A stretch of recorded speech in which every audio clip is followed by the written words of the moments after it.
ગાંધીનગરથી સમાચાર ગાંધીનગરમાં આઈએએસ અધિકારીના પત્નીએ દવા પીને આત્મહત્યા કરી લીધી। પોલીસ તપાસ કરી રહી છે કે આત્મહત્યા પાછળનું કારણ શું હોઈ શકે છે। હાલ જે જાણકારી મળી છે તે મુજબ ગાંધીનગર સિવિલ હોસ્પિટલમાં સારવાર દરમિયાન વહેલી સવારે તેમનું અવસાન થઈ ગયું। આઈએએસ રણજીત કુમાર અને તેમના પત્નીને લાંબા સમયથી અણબનાવ હતો। ગઈકાલે આઈએએસના પત્નીએ બંગલા બહાર ઝેરી દવા પી લીધી હતી। હોસ્પિટલમાં સારવાર દરમિયાન આઈએએસના પત્ની સૂર્યાબેનનું મૃત્યુ થઈ ગયું છે। આ સમગ્ર મામલે પોલીસે પણ તપાસ શરૂ કરી છે। જે આઈએએસ અધિકારી છે તે 2005ની બેચના અધિકારી હોવાનું જાણવા મળ્યું છે। હાલ તો જ પોલીસે સમગ્ર મામલે તપાસ શરૂ કરી છે।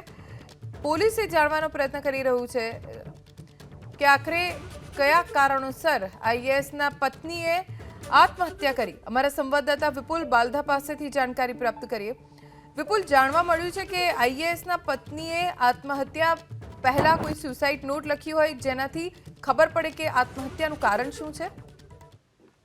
જે પ્રકારે માહિતી મળી છે તે પ્રકારે ગઈકાલે જે આઈએએસ રણજીત તેમની પત્ની જે છે તેઓ ગઈકાલે ગાંધીનગર આવ્યા હતા અને સેક્ટર 19માં જ્યાં આગળ આઈએએસ અધિકારી રહે છે તેના બંગલાની સામે જ ઝેરી દવા ગટગટાવીને આત્મહત્યાનો પ્રયાસ કર્યો હતો। ત્યારબાદ તેમને ગાંધીનગર સિવિલ હોસ્પિટલમાં સારવાર માટે દાખલ કરવામાં આવ્યા હતા અને સારવાર દરમિયાન આજે વહેલી સવારે તેમનું મૃત્યુ નીપજ્યું છે। સમગ્ર બાબતે જે માહિતી સૂત્રો તરફથી મળી છે તે જોતા કહીએ તો તેમનો અણબનાવ બંનેનો ઘણા સમયથી ચાલતો હતો। પતિ પત્ની બંને અલગ અલગ રહી રહ્યા હતા અને તેને જ લઈને આ જે સમગ્ર બાબત છે તેમાં હજી જાણી નથી શકાયું કે તેમને કોઈ સુસાઇડ નોટ લખી છે કે નહીં, પરંતુ હવે તેમના મૃત્યુ બાદ તેમની જે પોસ્ટમોર્ટમ છે તે જ્યુડિશિયલ મેજિસ્ટ્રેટની હાજરીમાં કરવામાં આવશે અને સમગ્ર બાબતની જે જાણ છે તે જે સૂર્યાબેન છે તેમના પરિવારને કરવામાં આવી છે। તેમના પરિવારના સભ્યો તમિલનાડુથી ગુજરાત આવ્યા બાદ તેમની બોડી જે છે તે સોંપવામાં આવશે, પરંતુ મહત્વપૂર્ણ બાબત છે કે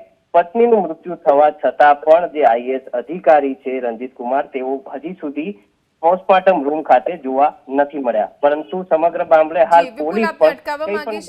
આભાર જાણકારી આપવા માટે।